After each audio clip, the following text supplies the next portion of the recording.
सरहुल, मंगना, करम, ये हमारा क्या है झारखंड का पर्व। अभी हाल फिलहाल सरहुल पार हुआ। तो पर्व किसके साथ मनाया जाता है? परिवार के साथ। परिवार समझ रहे हैं ना? पर्व मनाया जाता है परिवार के साथ। तो जो लोग ट्रेन में बोझा बोझा के गए, इसका मतलब है जहां बोझा के गए परिवार वहां है। तो भैया जब आपका वहां परिवार है तो जहां परिवार वहीं अधिकार, हर जगह नहीं है। जहां परिवार वहीं अधिकार। हम गलत नहीं है, गलत आप लोग हैं। और साथ ही में यदि किन्हीं लोगों को जो बाहर राज्य के हैं, बंगाल, बिहार, यूपी के हैं, वे लोग सुन रहे हैं, तो मैं उनसे सवाल करूंगा, क्या भाई ये सही है? हाँ, आप दोनों जगह लीजिएगा और हम लोग कहीं नहीं। जमीनें हमारी छीनी जाएंगी, कल कारखाने हमारी जमीन पर बनेगा, नाला हमारी जमीन पर, डैम हमारी जमीन पर, विस्थापन हमारा, पलायन हमारा, और आप लोग किस अधिकार से नौकरी कर रहे हैं भाई? हाँ, ये तो बेईमानी है। अगर आप लोग इंसान हैं तो आपको खुद तय करना होगा, आप लोग दोषी हैं, आप लोग असंवैधानिक हैं, आप लोग गैर कानूनी हैं।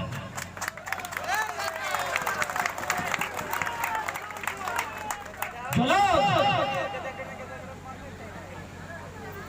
कहते हैं, जो नियम कानून संविधान की बात करते हैं, वे लोग कहते हैं कि भारतीय संविधान अनुच्छेद 19(6) में लिखा है कि कोई व्यक्ति कहीं भी जा सकता है, रह सकता है, व्यापार कर सकता है।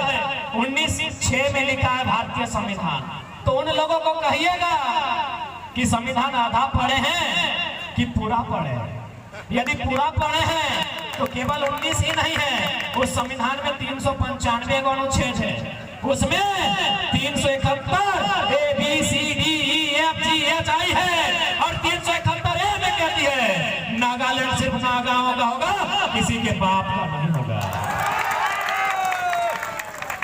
तो आप जाइए ना भाई, जो लोग झारखंड में अतिक्रमण करते हैं, बोलते हैं कोई कहीं रह सकता है, आप जाइए नागालैंड, वहां एक बित्ता जमीन खरीद के दिखा दीजिए, हम लोग पूरा झारखंड आपको गिफ्ट में देंगे। ये दोहरी नीति, ये दोगलापन सिर्फ झारखंड के साथ, भोले भाले झारखंडियों के साथ। 371 नागालैंड की बात करता है, इसी प्रकार मिजोरम, मणिपुर, असम, अरुणाचल प्रदेश, तमाम राज्यों की बात करता है। अरे नागालैंड के बारे में कोई यहाँ तक कहता है कि यदि आप नागालैंड के लिए कोई कानून बना रहे हैं तो प्रधानमंत्री का कैपेसिटी नहीं है, उससे पहले आप वहां की विधानसभा को पूछिए। प्रधानमंत्री भी डायरेक्ट कानून नहीं बना सकता है नागालैंड के लिए। और जब झारखंडी कानून की बात करता है, झारखंडी जब हक की बात करता है, फिर जब पेट में दर्द होने लगता है। यही नहीं, नागालैंड में और एक कानून है, ILP, IPL नहीं, उसको थोड़ा उल्टा पुल्टा कीजिए, IPL नहीं, P को पीछे कर दीजिए, L को आगे, ILP, इनर लाइन परमिट, ये नागालैंड का कानून है। इस कानून का मतलब है यदि नागालैंड में कोई बाहर का आदमी जाता है तो वहां की सरकार को बताना होगा वो कहां रहेगा, कब तक रहेगा, क्यों रहेगा। ये झारखंड में भी लागू होना चाहिए इनर लाइन परमिट। इसलिए युवाओं, अब IPL देखिए चाहे नहीं देखिए, ऐसे भी IPL क्या देगा रे भाई, ये तो सट्टा खेलवा रहा है। जो बाप लगा जमीन सब बेचा है, जुआ खेलवा रहा है, ड्रीम 11 ओहो बेचवा देगा। इन लोग हीरो नहीं है, चाहे रोहित शर्मा रहे, विराट कोहली रहे, धोनी रहे, जडेजा रहे, ये देश के हीरो नहीं है जो आने वाली पीढ़ी को जुआ खेलने सिखा रहे हैं। देश के हीरो फोटो है, देश के हीरो सिद्धू कानू, देश के हीरो बिरसा मुंडा, हमारे हीरो शहीद निर्मल महतो, रघुनाथ महतो, ये हमारे हीरो हैं। इसीलिए अब IPL देखे या ना देखे, ILP के बारे में पढ़िए, इनर लाइन परमिट। और बिल्कुल यहाँ भी वो कानून लागू होना चाहिए, क्योंकि यहाँ के भी आदिवासी मूलवासी भोले भाले हैं, इनकी जमीनों पर सदियों से लोगों की नजर रही है, इसीलिए अंग्रेजों ने CNT कानून बनाया था। आज नहीं आएगा, इसीलिए अंग्रेजों ने CNT कानून बनाया था कि ये लोग भोले भाले, ये लोग मासूम लोग हैं, ये सीधे साधे लोग हैं, इनके हक अधिकार को ना छीना जाए, इसीलिए सीएनटी और फिर बाद में स्मृति कानून बना है। तो इसलिए आने वाली युवा पीढ़ी, आपको संविधान को जानना होगा, आपको नियम कानून को जानना होगा, आपको आपके वीरों के बलिदान को जानना होगा, तब हमारी माटी, तब हमारी भाषा, तब हमारी संस्कृति बचने का काम होगा। ऐसे नहीं बचेगा, ऐसे नहीं बचेगा।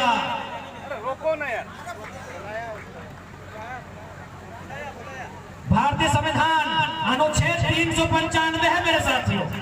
कितने अनुच्छेद हैं? 395। अनुच्छेद में हेर फेर हो सकता है। भारतीय संविधान अनुच्छेद 368 कहती है, जो साउथ अफ्रीका से लिया गया है, कि संविधान में अनुच्छेदों में हेर फेर संशोधन हो सकता है, लेकिन जो 12 अनुसूची है वो अपरिवर्तनीय है, उसमें न्यायालय भी हस्तक्षेप नहीं कर सकती है, उसमें एक विशेष न्यायिक समीक्षा होगी तब परिवर्तन होगा। अनुसूची 12 कई को है? 12। उसमें क्या है? अनुसूची 9। अनुसूची 9 ध्यान रखिएगा, क्योंकि जो लोग नियम कानून की बात करते हैं उनको बैठा के नियम कानून जरूर सिखाइएगा। अनुसूची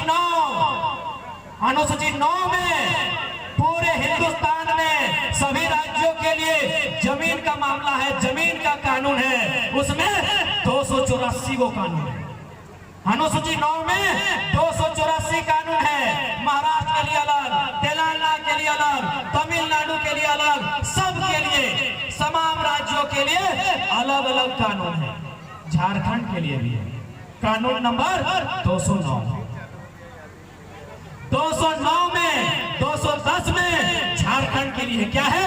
सीएनटी की 13 अध्याय, धारा 46, 47, 48, 49, 71 A-B, 240, 140, 42 सीएनटी की ये धाराएं कहां शामिल है? अनुसूची 9 में। एसपीटी की धारा 53 को छोड़कर सभी धाराएं शामिल है। कहां? अनुसूची 9 में। यानी उसको कोई डिस्टर्ब नहीं कर सकता है। अब वो कानून क्या कहता है? कहता है आदिवासी का जमीन केवल आदिवासी ले सकता है, वो भी उसी थाना का।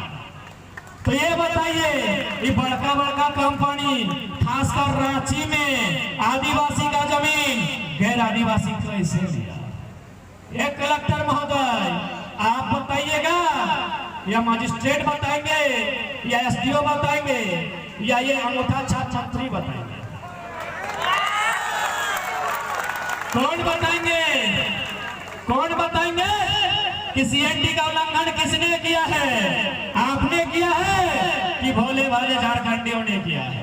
जिसने भी किया है वो दोषी है, वो असंवैधानिक है, और जो असंवैधानिक है उसे क्या कहेंगे?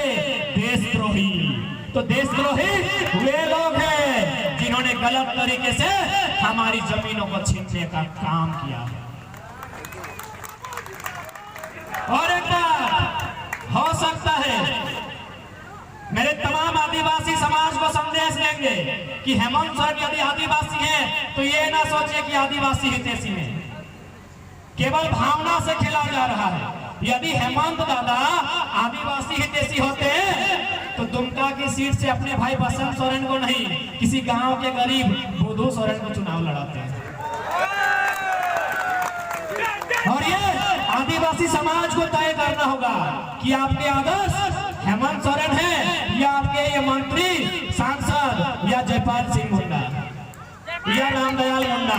अगर दोनों नहीं हो सकते हैं, यदि जयपाल सिंह मुंडा को आदर्श मानते हैं तो हेमंत सोरेन आदर्श नहीं हो सकते, नहीं हो सकते हैं, दोनों आदर्श नहीं हो सकते। इसलिए आप तय कीजिए, आपके आदर्श रामदयाल सिंह मुंडा है, जयपाल सिंह मुंडा है, या ये बेईमान नेता मंत्री है? दोनों नहीं हो सकते, क्योंकि जयपाल सिंह मुंडा ने कहा था भरे संसद में, अध्यक्ष महोदय जिसे आप विकास कहते हैं वो हमारे लिए कब्रगाह है, जिसे जिसे आप विकास कहते हैं वो हमारे लिए कब्र का है। विकास माने डैम, विकास माने कंपनी, विकास माने फैक्ट्री, विकास माने सड़क। हमारे लिए कब्र हुआ कि नहीं हुआ? हमारे लाखों एकड़ जमीन छीना गया, विकास हमारे लिए विनाश हुआ कि नहीं हुआ? तो ये तो जयपाल सिंह मुंडा ने 70 साल पहले कह दिया था। कहा था ना, बिरसा मुंडा किसके खिलाफ लड़े थे? भिखुओं के खिलाफ। हेमंत बाबू का तो जितना आए पाए है, इंटू पिंटू चिंटू सिंटू सब तो भिखु लोग हैं। इसलिए इस भरम में ना रहे कि ये लोग आदिवासी हैं, आदिवासी का भला करेंगे। अगर इतना है ये आदिवासी का भला करने वाले हैं, मैं कोल्हान के बारे में नहीं जानता हूँ। मेरा तो चाची फिर टड़ाइए, वहाँ के आदिवासी मूलवासी आज भी हटिया में जाते हैं और पत्तल बेचने का काम करते हैं, दतवन बेचते हैं, आज भी लकड़ी झोरी बेचने का काम करते हैं। और सारे बाहर के लोग कोयला बेचते हैं, अभी लाखों का। और किसके सुनने में आया, डायरेक्ट रांची तक कमीशन आता है। किसको आता है ये तो आप ही बताएंगे। सुनने में आया है, हमारे बगमारा और कतरास के लोग कहते हैं कि काला शीशा में कोई आता है। खैर अभी नहीं कहेंगे, ताकि अभी हम लोग बहुत छोटा बच्चा है, उतना शक्ति नहीं हुआ है। जिस दिन शक्ति होगा वो काला शीशा वाला का नाम बोल देंगे, जो 2 बजे रात आता है डील करने के लिए। तो ये लोग केवल यहाँ के लोगों को भ्रम फैला रहे हैं। और एक बात ये मत समझिएगा कि 25% रिजर्व से आप खुश हो गए। अरे जंगल, जमीन, पर्वत, पहाड़ सब आपका है, सब आपका है। 25% रिजर्व के चक्कर में ना रहिएगा। वैसे भी सरकारी नौकरी रहा कहाँ, और प्राइवेट में तो सब बहरिया को भर दिया है। इसलिए भावनाओं में ना बहे। ये लड़ाई किसी जाति की नहीं है। ये लोग तोड़ेंगे, ये कहेंगे कि ये लड़ाई, कोई कहेगा कि ये लड़ाई कुर्मी का है, कोई कहेगा हो का है, कोई कहेगा मुंडा का है, कोई कहेगा संथाल का है। नहीं, ये लड़ाई खतियानी का है। इस बात को जहन में डाल के रखिएगा। ये तो डैम बना, क्या इसमें एक ही को जात समुदाय का जमीन लिया है का? ये जो ईचा में भी सुने, ईचा में भी जमीन जा रहा है 126 गांव। सुनिए दादा बता रहे हैं, क्या एक को जात का जा रहा है क्या? लड़ाई खतियानी की है माताओं बहनों। इसी लोग भ्रम फैलाएंगे, लोग तोड़ने की कोशिश करेंगे। इस बार टूटना नहीं है। 21 साल बाद झारखंड में आग लगी है, इस आग को लगा के रखना है। इस आग को बुतने नहीं देना है, नहीं तो आने वाला दिन बारी हमारी थी, बारी कोयलांचल की थी। हमारी माना कोयलांचल से स्टार्ट हुआ था, बारी कोल्हान की भी होगी। एगो कहानी सुनाते हैं, थोड़ा ध्यान से सुनिएगा। एगो किसान था। किसान समझते हैं, उस किसान ने 3 गो पालतू जानवरों को पोसने का काम किया था। पोसना समझते हैं ना, पालना पालना। एगो कबूतर, एगो मुर्गा और एगो बकरा। समझ में आ गया? कबूतर, मुर्गा, बकरा।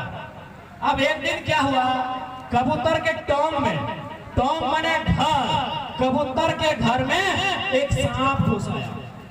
कबूतर के घर में एक सांप घुस आया। सांप माने घुस